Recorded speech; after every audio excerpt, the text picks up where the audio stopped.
Good morning, everybody. This is Diggs. It's another beautiful day out here in the Pacific Northwest, and today we're going to be continuing our series on specific elements. And today we're going to be focusing specifically on wind. We'll be talking about the wind element in terms of PvP, PvE. We're also going to be talking about what's coming out in the future. So let's go ahead and dig in. Now, in terms of overall for wind, right? If you are looking to break into this element, the one warning I would give is that I think wind is one of the most kind of pay to play or pay to have access elements in the game. It seems to have quite a lot of limited units, quite a lot of limited VCs. If you're looking as a new player for an element to jump into, I would probably advise you against wind and maybe towards a more universal element like dark.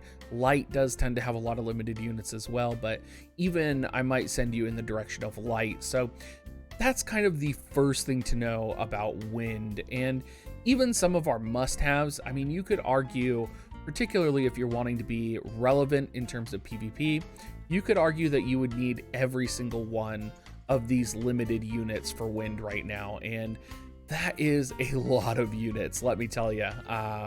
So just keep that in mind before we dig into wind. The first unit that's going to be really important for wind is going to be June, and she's the most recently brought out wind unit. She's going to be 100 cost. Of course, she's part of the Crystal Warrior banner. She's going to be really good at bringing single hit resistance down. She has a lot of buffs. She has 100% hit. She's going to be a tank brawler.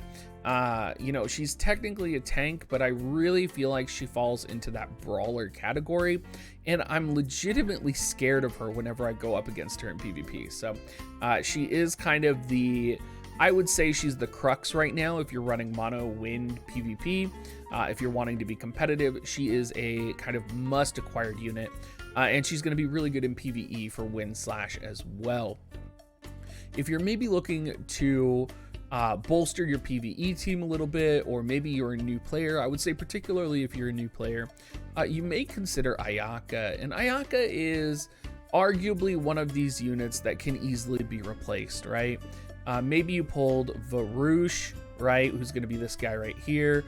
Maybe you have little Leela, right? Maybe you came and joined the game when little Leela came out. You could arguably replace Ayaka with either of them, but I think part of me always leans in on Ayaka, and I think about the relevance that she's had in the game over the course of the last 2 years, and I think you can never go wrong with leveling a healing and support unit. So that's why I have Ayaka listed as my must-have. She's a unit that can slide into any composition. You don't even need to 120 her. Even having her at 99 will get the job done. She also has a very powerful TMR, which not only offers agility, but it offers a very powerful physical barrier that you can get for your units. So all around, she has full life. She has 100% hit. She's really good at giving stop resistance. All it's going to take is potentially, a one unit to come out that has significant stop percentage, and Ayaka could absolutely be relevant again, and arguably she is relevant in some PvE difficult content. I know there are some Esper 3-star fights I would not have been able to clear without Ayaka. Aldoa is going to be the third on the list, and again, these are in no particular orders for the must-haves, but I think Aldoa in particular, particularly with the buffs that Aldoa has received recently, the fact that Aldoa has very powerful and relevant AP generation TMR, Aldoa has become the strongest, I would say, PvE wind unit. And when I'm talking about PvE, I'm going to talk specifically here about Trials of Reckoning. I'm going to talk about Raid. I'm going to talk about, content that's very high difficulty where you need units that can deal large amounts of damage and survive. For a long time, I feel like Aldoa didn't have the capability to survive. She could deal damage. She didn't really have good abilities to support the party.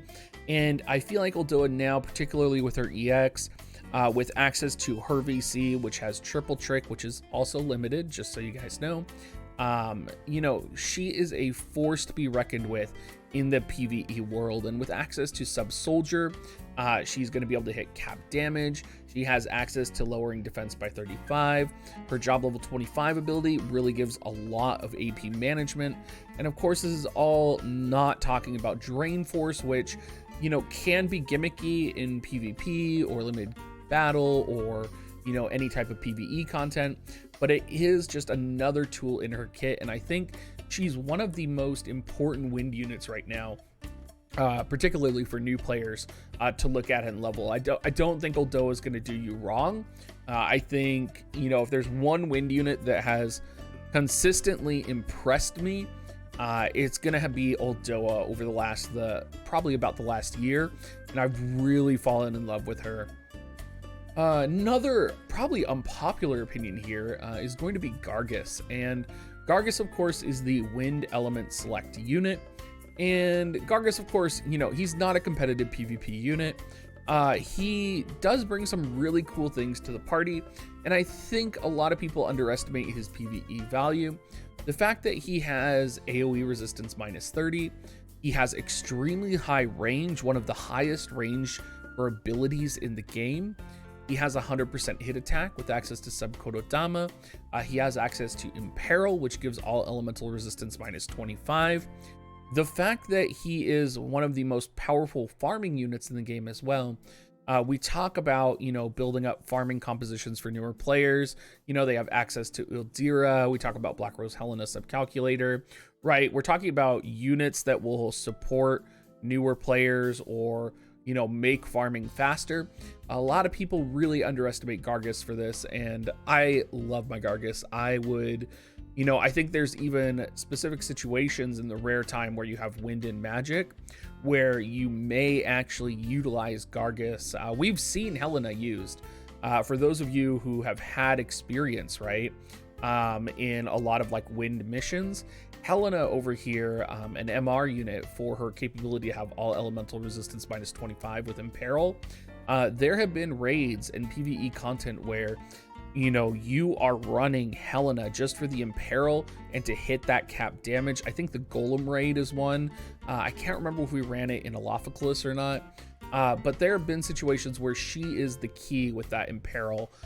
So I would say never discount Imperil, and AoE resistance down 30 is very powerful as well if you consider a lot of the wind units here are based on AoE attacks, right? So definitely a huge deal, and I would 100% recommend doing the select quest for Gargas.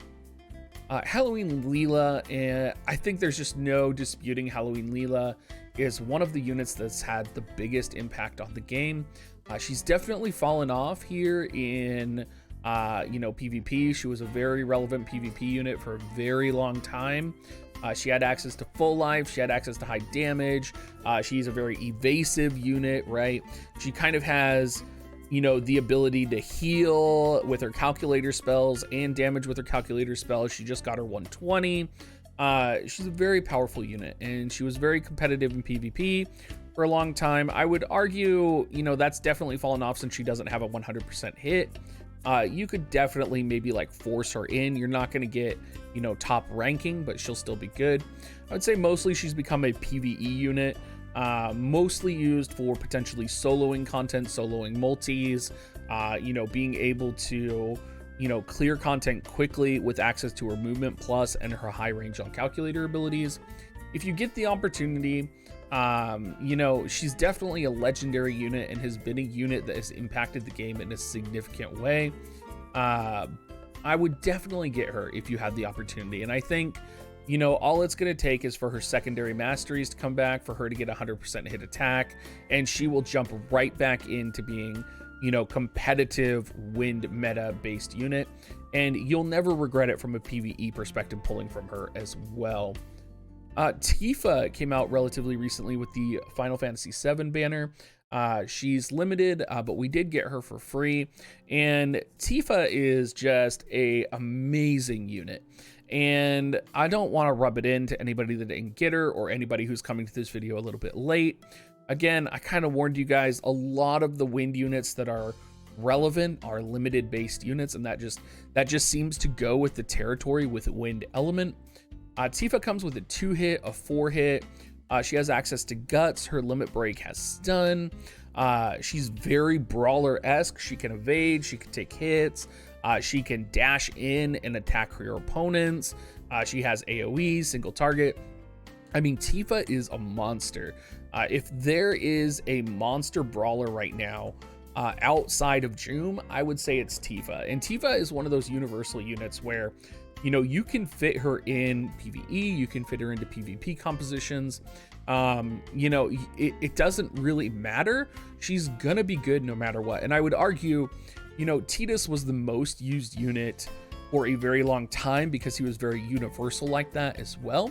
And it'll be curious to see if Tifa is one of the more used units in the future because she was free, because she's powerful. I'll be really curious to see how utilized she is. Howlett is an interesting unit here. I think a lot of people would have preferred to have me put 2B up here, or potentially even, you know, put maybe even Lucia here. But I think Howlett with his 120 has really become that finishing coup de grace onto Wind, and has actually helped to make Wind Slash relevant. Wind Slash has kind of slowly emerged now as a viable composition now that we have Joom, now that we have Aldoa, you know, hitting 120. You know, being able to utilize a Wind Slash composition previously was a little bit difficult, even with Howlett at level 99. Howlett was always part of those compositions because he has high spirit penetration. He also, with his limit break, has wind resistance down, which is a really easy way for him to cap damage and also lower wind resistance. And with his 120, he recently got a 2x hit attack for Wind Slash, and that's really going to solidify kind of a Wind Slash PvE composition for any type of content you might encounter. You have Tifa, who has access to Sub Paladin for Wind Slash. You have Aldoa, you have Joom, you have Howlett, right? And then all you really need is one of these other Wind Slash units, whether it's a limited unit, whether it's Varouche, whether it's going to be, you know, potentially Dario as an MR unit could even fill that gap. So I think Howlett 120 really brings that, you know, final, you know, between Howlett and Aldoa hitting 120, they've finally made Wind Slash a relevant composition. There are a few other limited units, and I was torn on making 2B a must-have. The problem with making 2B a must-have is she is one of those units I feel that may never come back. I'm going to be really surprised if we ever get an opportunity to pull 2B again. But I feel like she doesn't make the composition anymore. I think she, you know, very similar to how, you know, units go in and out of the meta, right? Like little Leela used to be part of the reason that Wind was so powerful, right? And she's kind of faded away, but she still has relevant PvE power. You know, 2B was part of that, but I feel like she's still in a lot of PvP compositions, but I feel like her power level has faded quite a bit. She doesn't have access to re-raise. She doesn't have access to guts. And I feel like the amount of damage she can output compared to other Wind units is significantly lower in PvE. In PvP, it just sometimes doesn't get the job done. Not to mean that she's not as powerful or viable. She could absolutely get a second mastery. She's absolutely seen in a lot of powerful compositions. Just for me, I feel like she's kind of fallen off a little bit. She does have access to reflex. She has a variety of attack types she can utilize. Striking, pierce, and slash. She's primarily evasion. And she has a 2x hit attack. So, I mean, you can't go wrong with her. I just think there are other limited Wind options that may better suit us going forward into the future. More the merrier. Probably one of the weirdest units the game has ever released, and a very niche unit. In terms of PvP capacity, More the Merrier is very powerful in the sense that she can lower defense and spirit by 30. She has an AP restore. She has sub time mage for quicken. She has AoE resistance minus 30 if she can silence the opponent. She's a very interesting unit. The problem is getting these things kind of all together and to synergize can be difficult, right? All it takes is an opponent to have poison resistance. All it takes is, you know, potentially more to get, you know, hit first and die. So more in a PvP capacity is pretty interesting and can be utilized. I think you're more likely to see, you're more likely to see Luartha, Winter Luartha right now. But more is interesting. She has the same problem in PvE. Very powerful in PvE. If you can utilize and land the silence, if you can poison the opponent, right? Lowering defense 30, spirit 30, lowering AoE resistance 30, that's really powerful. But again, the opponent has to be susceptible to those status ailments. And in a lot of PvE, units have resistance to those. So very difficult. She does technically have win minus 38 in her kit, but good luck getting her AI to use that ability because it is a non-damaging ability in one of her sub jobs. So it'll be a little bit difficult. Winter Luartha, a little bit of a terrifying unit. She came out back in December. She has the capability to lower defense 30 universal, and in my mind that already puts her ahead of More the Merrier in a PvE capacity. She also has access to slash abilities that will cap damage because she has really high attack. So that as well in PvE, right? If you're looking for that 5th unit to sub in, she's going to be really good for that. She can lower pierce resistance. She can lower critical evasion. She has range. Again, she has that sub soldier access, so she can do triple trick for potentially cap damage, right? If you don't have Aldoa leveled. And she has such high range. She is a monster of a unit. She's one of those units that I think, she's beautiful. Like she is like cream of the crop right now. Arguably should be a must have.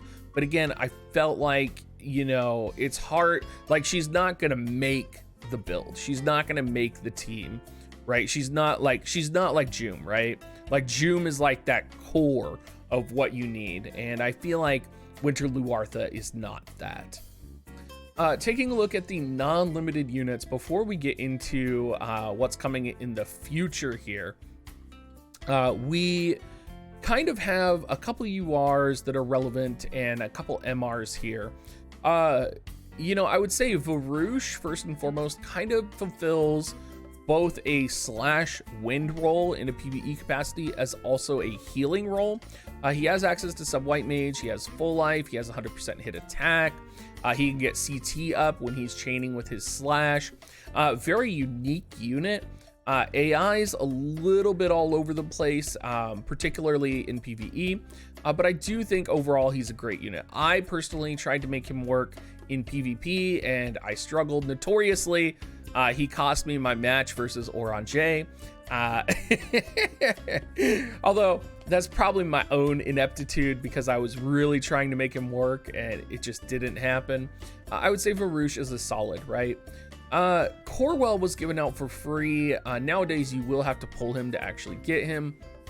He comes with nothing particularly special. He has Dispel, he has 100% hit, he has a 2-hit, a 3-hit, not relevant in PvP at all, not really relevant in PvE either. I think a lot of people want Corwell to be relevant in PvE. They think that because he has access to sub Nightblade and the fact that he can do Drain Rush for a 3-hit wind slash attack, that means that he's going to be really good in a wind slash composition.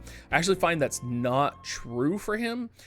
You can kind of force it to happen, but what you're going to run into is Corwell's not going to hit cap damage. He's not going to be able to get into the right position when you need him to, right? He doesn't have that increased movement. He's going to take more turns getting into position and getting ready to use his ability for 3-hit chaining than he is actually if you would put another unit in hitting cap damage or hitting, even one wind slash chain. So I think Corwell is one of those units you can stay away from. A lot of people like to pair him with Lucia, but I think Wind Missile has really fallen off, and I think you can probably safely stay away from him. Yerma is one of those units a lot of people stay away from as well. Again, no real PvP use for her. She does have some PvE use, again, if you want to utilize Wind Slash. She has 100% hit. She has Steal Time. Her Limit Break is going to lower single hit resistance minus 38. She recently got a buff with her secondary mastery ability. She's also going to be one of those units that can hit cap damage quite regularly. Again, what you're going to run into though is she has no multi-hit attack, so almost the opposite of Corwell, right? She has some party synergy, she has the attack power, but she doesn't have the multi-hit attacks to follow it up and to really deal that solid damage. So I would say, you know, she kind of shares a similar issue. I think investing in Nirma for the most part would be a mistake unless you're really hurting to fill, for some reason, a win/slash composition. And even then, you can just max out her limit break and have her limit break and support the win/slash comp that way. Or just remove her and run a three-man win/slash comp. Lucia, I feel like, is a unit that a lot of people will say you should level. I think it's worth getting her TMR. Her TMR is one of the highest, I believe it is the highest agility-based TMR in the game. She has access to reflex and a 2-hit and a 4-hit attack. The reason I'm going to say not to level up Lucia is because you do have access to Luartha for free. I think for traditional players who started the game back in the day, you know, we didn't have access to a free Lucia. So, free, oh my God, Luartha. I'm going to mix Luartha and Lucia up a lot here. We didn't have access to a free Luartha, right? So, you know, what we had was Lucia when she came out. She was really powerful. She was really relevant. And Lucia was the first unit that had that really strong multi-hit attack where you didn't have to worry about, you know, your chaining missions anymore because you could just quadruple shot with her. You know, it's one of those situations where, you know, now we have Luartha out, right? Luartha is a free unit for the majority of players, or actually for every player. You can get her from the friends list, right? And you can quite easily, or you can get her from the friend shop and you can quite easily max her. And she kind of offers the same thing as Lucia, except she's free. So I think nowadays, you know, you can stay away from Lucia. You don't have to level her. Very similar over here. You can see that I kind of have 3 MR wind units kind of all jam-packed together. Let's start with Cadia. Cadia is a relevant wind unit. She's one of those units that when you need her, and when you don't need her, you will never need her ever. Her biggest thing is going to be Erase, Esunaga, and Calamity Guard. Calamity Guard is, of course, a staple, so you want to make sure you have one unit who has it. I believe a lot of people use Mashery. Rosa has a similar ability. But if you don't have either of those units leveled, there will come a day in PvE where you do need access to Calamity Guard. It will just be the way it is. And, you know, Cadia is going to be an okay unit to level. I don't think she's the strongest in PvE. I don't think necessarily for select quest she's quote-unquote required, because you do have Helena, which we'll get into here in a second. In terms of Lorela over here, and in terms of Sosha, interestingly, they offer kind of a very similar set, except that Sosha has access to Dragoon as her main job. They both have Reflex, they both have Sharpshoot with access to Sub Ranger. Sosha's okay for her Barrier Break, I believe it is, that she has, but she's one of those units that she has a really powerful fan base. And honestly, Lorela kinda, like, her and Lorela really overlap. The biggest use that I've had for either of these units is Poisoning and Shadow Binding in Wind Select Quest. That's the only time I've ever used either of these characters. They had one job to do, that was it, and they did it good. And then I remember I struggled with Sosha to deal damage.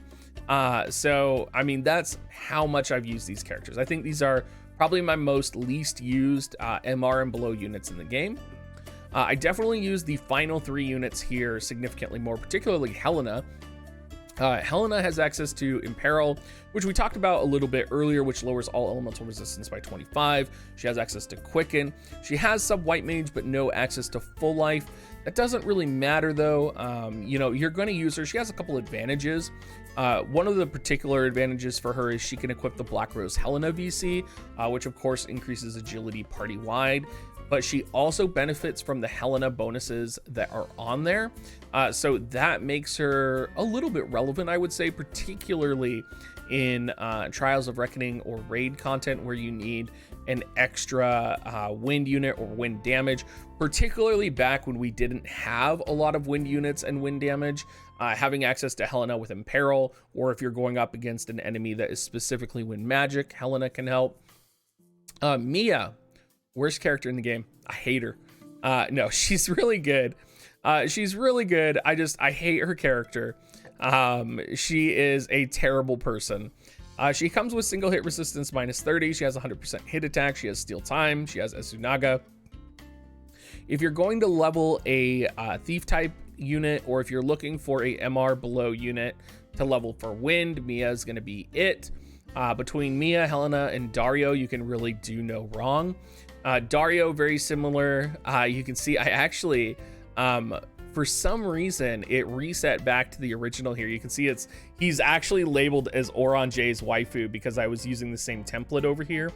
But Dario is, we'll just leave Orange waifu, just for the memes, for those of you that have actually made it this far into the video. Dario is one of those units. He has access to a lot of Dispel. He can reduce counter chance 100. He is basically a magic tank. He can win/chain as well. Access to Sub Ninja. He does get access to Huton for that non-elemental wind damage. He's just one of those units who universally has been good. You can use him in a win/composition. He does have pretty low agility, but he's going to be better if you have nothing. Wow, we made it. Let's talk about what's coming in the future here. And you can see I was really on top of making my presentation today because I forgot to change the top. I left Orange's waifu here for Dario. We're just like, we're getting to the end of this video and it's getting to be a hot mess, but I promise you guys can rely on me. What do we got coming out for the future? Well, probably the biggest thing coming out is going to be Sodily. Now, Sodily is going to be a new 100 cost-based wind unit, non-limited actually. He has an ability which lowers the opponent's CT. He has missile resistance -25. He has access to auto revive on target. He has wind -48, which is a crazy break. I think it's amazing that we're actually seeing breaks on the JP side that lower wind resistance by 48%. He has 100% hit chance. He has a limit break that charms and buffs the charmed opponent. He's very unique at what he does, and I think he'll be a very fun PvE unit. He'll definitely make Lucia and Corwell a little bit more relevant if you're trying to do like missile wind chaining shenanigans. But he's very cool. He's very interesting, and his VC is super powerful. We also have Sorel, who's coming out, who's going to be a new MR and was kind of like one of the first new MRs to be announced and released. She has Dispel to protect and shell and Dispel Runic. She also has a 2x hit attack. She's main job Strider. She's going to be good at hitting that cap damage. And that's pretty much all she's going to be used for. If you're a newer player building your account and you're like, what MR unit do I want to make win/ work with? She'll be a really good one. Particularly, I mean, if you're wanting to do win select quest, having her is going to make things really nice, right? Because she's like this new powerful MR unit. And instead of having to use kind of the older MR units, she's going to be really nice and kind of slide right in and help you out there. Sotily's VC is a monster VC. It gives the individual unit AoE resistance +10, spirit penetration +20. Of course, this is all for wind units. It gives party-wide AoE +20 resistance. It gives critical evasion +10. And then party-wide to wind units, it gives agility +15%. I mean, this VC is crazy. It gives agility +3 on whoever's equipping it. Like, this is a monstrous VC. And this is probably going to be one of the best VCs that wind has ever had. Wind has a lot of good VCs going for it, but the fact that the unit that equipping this is basically getting AoE resistance +30 and spirit penetration +20 is absolutely insane with agility 15%. Like, the fact, like, wind is already a very fast composition. You already have units in wind that have very fast, high agility, right? You have high evasion. You have, potentially multiple units that equip this. Spirit penetration, you could put this on a variety of units, right? You could put this on Gargas. You could put this on Leela. You could put this on Howlett, right? You could put this on Varouche, right? Helena, even if you wanted to. You could put this on More the Merrier as a sub VC. Like, there's a lot of options with this VC. So overall, just really incredible, really powerful. And I'm kind of excited to see what goes on with wind here in the future. Anyway, everybody, thank you so much for watching, and that kind of concludes the wind element of this video series. I hope you guys all like this series. I'm planning on doing ice next, I believe. Let me know what you want down in the comment section down below, and I will catch you guys next time.